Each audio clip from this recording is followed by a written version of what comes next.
প্রিয় শিক্ষার্থীরা, SAARC international school Bangladesh কর্তৃক আয়োজিত সার্কি এডুকেশন অনলাইন ইউটিউব চ্যানেলে তোমাদের সবাইকে স্বাগতম। আমি বিউটি দত্ত। আশা করি তোমরা সবাই ভালো আছো। আমিও অনেক ভালো আছি। আমরা আজকে প্রথম শ্রেণীর ইংলিশ সাবজেক্টটা পড়ব এবং আমরা প্রথম শ্রেণীর অ্যাক্টিভ ইংলিশ সাবজেক্টটা পড়ব। আমাদের মেইন বই যে আমাদের ইংলিশ ফর টুডে সেকেন্ড সেমিস্টারের সবগুলো পড়ে আমরা শেষ করে ফেলছি। এখন আমরা অ্যাক্টিভ ইংলিশ স্টার্ট করব। অ্যাক্টিভ ইংলিশ থেকে আমরা পার্টগুলো পড়ব। আমাদের লেসন 10, অ্যাক্টিভ ইংলিশের লেসন 10 অথবা ইউনিট 10 আমরা এটা আজকে পার্টটা পড়ব। পার্টটা হলো ফাদার মাদার এগুলা সম্পর্কে। পার্টটা হলো ফাদার মাদার এগুলো সম্পর্কে। তো এখানে পার্টের প্রথমেই দেওয়া আছে ফাদার, মাদার, সিস্টার, ব্রাদার, সান, ডটার এগুলা। আমরা এটা থেকে ওয়ার্ড মিনিং রেডি করে দিছি, মেক সেন্টেন্স, রিঅ্যারেঞ্জ রেডি করছি। প্রথমে ইউনিট 10 প্রথমে দিছে যে this is Suhel, mister Suhel, এই হয় মিস্টার সুহেল। আমরা যখন কাউকে আমরা পরিচয় করায় দিব তখন আমরা এইভাবে বলবো যে দিস ইজ মিস্টার সুহেল হলে সুহেল, যার যেটা নাম থাকে আমরা এটা ভেবে বলতে পারবো যে this is dash, this is mister Suhel, অথবা অন্য কারো নাম থাকতে পারে। তোমরা তোমাদের নামও বলে দিতে পারো, যেমন তোমরা তোমাদের একটা ফ্রেন্ডকে আর একটা ফ্রেন্ডের সাথে পরিচয় করায় দিবে। কীভাবে পরিচয় করায় দিবে? এভাবে বলবো যে this is Amio, this is Jisan, এভাবে বলতে পারো। তারপর হলো this is his son, this is his son. এখানে দেখো আমরা ওয়ার্ড মিনিং রেডি করছি। একটা হিজ অর্থ হলো তার, হার অর্থ তার। পুরুষবাচকের ক্ষেত্রে আমরা হিজ বসাই, যেমন পুরুষদের ক্ষেত্রে আমরা হিজ বসাই এবং মহিলাদের ক্ষেত্রে আমরা হার বসাই। এখন দেখো দিস ইজ আর ফাদার, এই হয় তার বাবা। দিস ইজ আর মাদার, এই হয় তার মা। এটা থেকে আমরা ওয়ার্ড মিনিংগুলো আজকে পড়ে ফেলি। দেখো প্রথমেই দেওয়া আছে যে look at, look at, look at মানে হলো তাকানো। লুক এট তাকানো। যেমন আমরা বলতে পারি না লুক এট দ্য পিকচার, ছবিটির দিকে তাকাও। লুক এট দ্য ডোর, দরজাটির দিকে তাকাও। লুক এট দ্য বোর্ড, বোর্ডের দিকে তাকাও। তাহলে লুক এট অর্থ আমরা জানি কি? তাকানো। লুক এট অর্থ তাকানো। তারপর আসো নেক্সট, 2 নম্বর ওয়ার্ড মিনিং। এখানে দেখো সবগুলো লেখা আছে। এখানে 2 নম্বর ওয়ার্ড মিনিং দেওয়া আছে নেক্সট। নেক্সট অর্থ হলো পরবর্তী। নেক্সট মানে হলো পরবর্তী। পরবর্তী জিনিসটা হলো যে ধরো আমরা একটা বই পড়তেছি। বই আমরা প্রথম পেজটা পড়ার পর আমরা 2 নম্বর পৃষ্ঠা যখন সামনে আগাবো তখন এটারে বলে যে পরবর্তী পৃষ্ঠা। তো নেক্সট মানে অর্থ আমরা কি জানি? পরবর্তী। নেক্সট মানে পরবর্তী। তারপর শো হিজ, এই যে এখানে লেখা আছে দেখো হিজ। 4 নম্বরটা হলো হার। দুইটার অর্থই হলো তার। হিজ মানেও হলো তার, হার অর্থ হলো তার। শুধু একটা ডিফারেন্স হলো যে হিজটা বসে পুরুষদের ক্ষেত্রে আর হার বসে স্ত্রীবাচকের ক্ষেত্রে। পুরুষদের ক্ষেত্রে যেমন আমরা বলতে পারি এটা this is Amio, this is his bat, অথবা দিস ইজ হিজ বুক। এখানে অমিওকে ছেলে বোঝানো হয়েছে, এই জন্য আমরা হিজ লিখছি যে this is his book or his bat, এভাবে বলতে পারবো। এখন আমি মনে করো আরেকটা উদাহরণস্বরূপ দেখাই তোমাদেরকে। দেওয়া আছে যে দিস ইজ আনিকা, এই হলো আনিকা। এখন এটা আমরা এইভাবে বলতে চাচ্ছি যে এটা হলো আনিকার একটা বই। This is her book, this is Anika's book, this is her book. দেখো অমিওর ক্ষেত্রে যখন আমরা বুক বলছি দিস ইজ হিজ বুক বলছি, আর যখন আনিকার ক্ষেত্রে আমরা বুক বলছি তখন আমরা বলছি যে দিস ইজ হার বুক, মানে হলো এটা আনিকার বই। তাহলে অমিওর ক্ষেত্রে বসছে হিজ আর আনিকার ক্ষেত্রে বসছে হার। আমরা এক্ষেত্রে আমরা ডিফারেন্সটা দেখতে পাচ্ছি যে হিজ হয় পুরুষবাচকের ক্ষেত্রে আর হার বসে স্ত্রীবাচকের ক্ষেত্রে, কিন্তু দুইটারই অর্থ সেম, তার। এখন দেখো এটা আছে সন। সন অর্থ হলো আমরা জানি কি? পুত্র। সন অর্থ কি? পুত্র। সন মানে পুত্র। ডটার, ডটার মানে হলো কন্যা। ডটার মানে কি? ডটার মানে হলো কন্যা। পেজ, পেজ অর্থ হলো পৃষ্ঠা। আমরা যেরকম বইয়ের পৃষ্ঠা উল্টাই না, পৃষ্ঠা প্রথম পৃষ্ঠা থেকে দ্বিতীয় পৃষ্ঠায় যাই, এটাই হচ্ছে পেজ। আমরা বলি না পেজটা পাল্টাও, প্রথম পেজ থেকে দ্বিতীয় পেজে যাও। তো পেজের বাংলা কি হবে? পৃষ্ঠা। পেজের বাংলা পেজের অর্থ কী হবে? পৃষ্ঠা। ফাদার, ফাদার অর্থ পিতা অথবা বাবা। আমরা জানি সবাই, আমরা অলরেডি কিন্তু পড়ে আসছি আগে, আমাদের ছোটো ক্লাসে আমরা পড়ে আসছি ফাদার মাদার, এগুলো অর্থ আমরা জানি। ফাদার অর্থ হলো পিতা বা বাবা লিখতে পারবো, মাদার অর্থ হলো মাতা বা মা লিখতে পারবো। বুঝতে পারছো তো সবাই ওয়ার্ড মিনিং? আমি আরেকবার পড়ে দিই। লুক এট, লুক এট মানে হলো তাকানো। নেক্সট হলো পরবর্তী। হিজ তার পুরুষবাচকের ক্ষেত্রে, হার অর্থ হলো তার স্ত্রীবাচকের ক্ষেত্রে, তারপর সন হলো পুত্র, ডটার কন্যা, পেজ পৃষ্ঠা, ফাদার বাবা অথবা পিতা, মাদার মা, মা অথবা মাতা লিখতে পারবো। বুঝতে পারছো সবাই? ওকে, এখন আসো আমরা মেক সেন্টেন্সে আসি। মেক সেন্টেন্সে দেখো, মেক সেন্টেন্স মানে হলো বাক্য গঠন করা।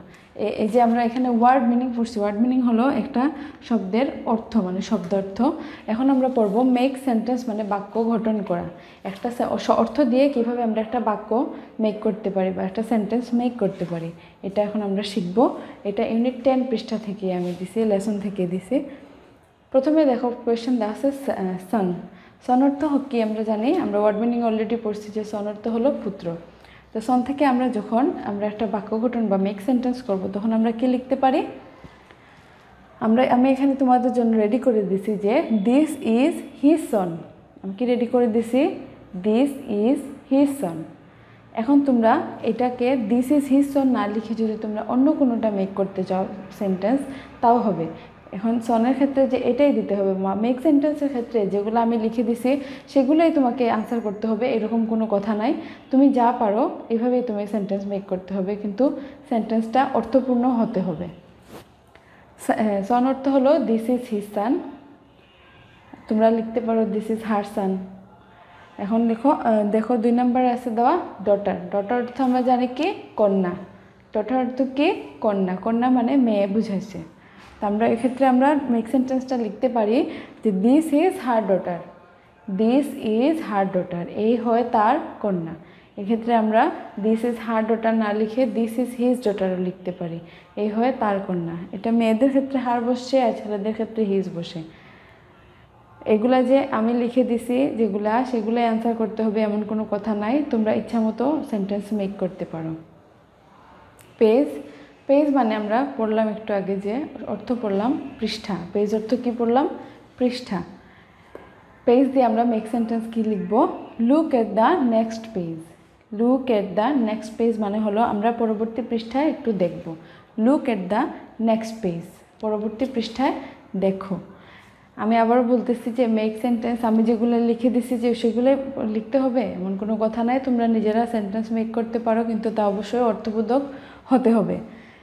এখন আসো আমরা মেক সেন্টেন্সটা আরেকবার পড়ে ফেলি। Son, this is his son. Daughter, this is her daughter. Page, look at the next page. Okay, এখন আমরা রিঅ্যারেঞ্জ করব।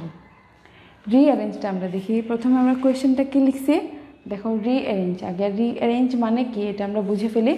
রিঅ্যারেঞ্জ মানে হলো আমি একটা সেন্টেন্স অথবা একটা ওয়ার্ডকে উলটপালট করে লিখে দিব, তোমরা এটাকে ঠিকভাবে মেক করবা, সুন্দর করে গুছিয়ে লিখবা, সাজিয়ে লেখা। রিঅ্যারেঞ্জ মানে হলো সুন্দর করে সাজিয়ে লেখা বুঝাইছে। এখানে উলটপালট করে দিছে দেখো, হিজ সান, দিস ইজ। তো সেক্ষেত্রে আমাদের সাবজেক্টটা প্রথমে আসবে। ধরো এখানে আমরা প্রথমে কি লিখতে পারি? This is his son. এখানে আনসারটা আমরা কি লিখব?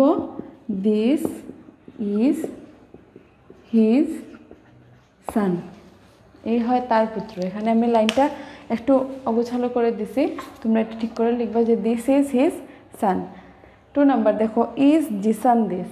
এটা উলটপালট করে লেখা আছে, আমরা এটাকে ঠিক করে লিখতে পারবো? This is Jisan. এখানে দেখো জিসান হলো একজনের নাম দেওয়া আছে, জিসান একজনের নাম। এখানে জিসানের জায়গায় যদি আমরা অন্য কোনো নাম ইউজ করে দিই তো সেম সিস্টেমই হবে, শুধু জিসানের জায়গায় যে নামটা এখানে চেঞ্জ আসবে ওই নামটা এখানে বসবে। This is Jisan, this is Jisan. এখানে উলটপালট দেওয়া আছে ইজ জিসান দিস, আমরা ঠিক করে লিখবো দিস ইজ জিসান। 3 নম্বরে কী দেওয়া আছে দেখো, হার দিস ইজ মাদার। উলটপালট করে দেওয়া আছে হার দিস ইজ মাদার, আমরা এটাকে ঠিক করে লিখতে পারবো যে this is her mother. This is her mother. আমরা এটাকে ঠিক করে কি লিখতে পারবো? This is her mother. এখন আমরা এই পার্ট থেকে আমরা ট্রান্সলেশন লিখব, কীভাবে ট্রান্সলেশন মেক করতে হয়। ওকে, আমরা এখন ইউনিট 10 থেকে ট্রান্সলেট ইনটু বাংলা পড়ব, কীভাবে ট্রান্সলেশন আমরা মেক করব। দেখো প্রথমে কোয়েশ্চেনটা দেওয়া আছে, this is Amiya. This is Amiya. This এর বাংলা আমরা জানি এই, ইজ এর বাংলা আমরা জানি হয়, আর অমিয় হলো অমিয়। অমিয় একজনের নাম বুঝাইছে। দিস ইজ অমিয় মানে হলো এই হয় অমিয়। আমরা এটার আনসার কি লিখতে পারি? যে এই হয় অমিয়। এই হয় অমিয়। সেকেন্ডটা হলো this is his son. This is মানে তো আমরা জানি এই হয়, আমরা এটার বাংলা লিখতে পারি যে এই হয় হিজ সান। হিজের বাংলা আমরা শব্দ অর্থ পড়ছিলাম যে হিজের অর্থ হলো তার, সন অর্থ হলো পুত্র। এই হয় তার পুত্র। এই হয় তার পুত্র। তারপর হলো this is her daughter. Same আমরা এগুলো সবগুলোর ওয়ার্ড মিনিং পড়ে ফেলছি আগেই। দিস অর্থ হলো এই হয়, হার অর্থ হলো তার, আর ডটার অর্থ হলো কন্যা। দিস ইজ হার ডটার মানে এই হয় তার কন্যা। This is my hand. This is এর বাংলা আমরা জানি এই হয়, মাই অর্থ হলো আমার, আর হ্যান্ড অর্থ হলো হাত। দিস ইজ মাই হ্যান্ড, এই হয় আমার হাত। দিস ইজ মাই হ্যান্ড, এই হয় আমার হাত। আমরা এটাকে ইংলিশ থেকে বাংলাও শিখব এবং বাংলা থেকে কীভাবে ইংলিশ করব সেটাও শিখব। মানে একটা সেন্টেন্সের আমরা দুইটাই শিখব, যে ইংলিশ টু বাংলা আর বাংলা টু ইংলিশ। বাংলা থেকে ইংলিশ করা শিখবো এবং ইংলিশ থেকে বাংলা করা শিখব। এখন আমরা ইংলিশ থেকে বাংলা করা পড়ছি, একবার বাংলা থেকে ইংলিশ করা পড়ি। যদি ভেবে থাকে যে দিস ইজ এই হয় অমিয়, এটাকে আমরা ইংলিশে কী লিখব? দিস ইজ অমিয়। এটা যদি আবার বাংলা থাকে যে এই হয় তার পুত্র, আমরা এটাকে কী লিখব? দিস ইজ হিজ সান। এই হয় তার কন্যা, দিস ইজ হার ডটার। এই হয় আমার হাত, দিস ইজ মাই হ্যান্ড। আমরা এটাকে প্রথমে ইংলিশ টু বাংলা করে শিখব, তারপর আবার বাংলা টু ইংলিশ করে শিখব। আশা করি তোমরা সবাই বুঝতে পারছো আজকের ক্লাসটা কীভাবে আমরা রিঅ্যারেঞ্জ, ওয়ার্ড মিনিং, তারপর ট্রান্সলেশন, মেক সেন্টেন্স এগুলো পড়লাম। এগুলো সবাই ভালো করে মুখস্থ করবে। সবাইকে ধন্যবাদ, ভালো থাকবে সবাই।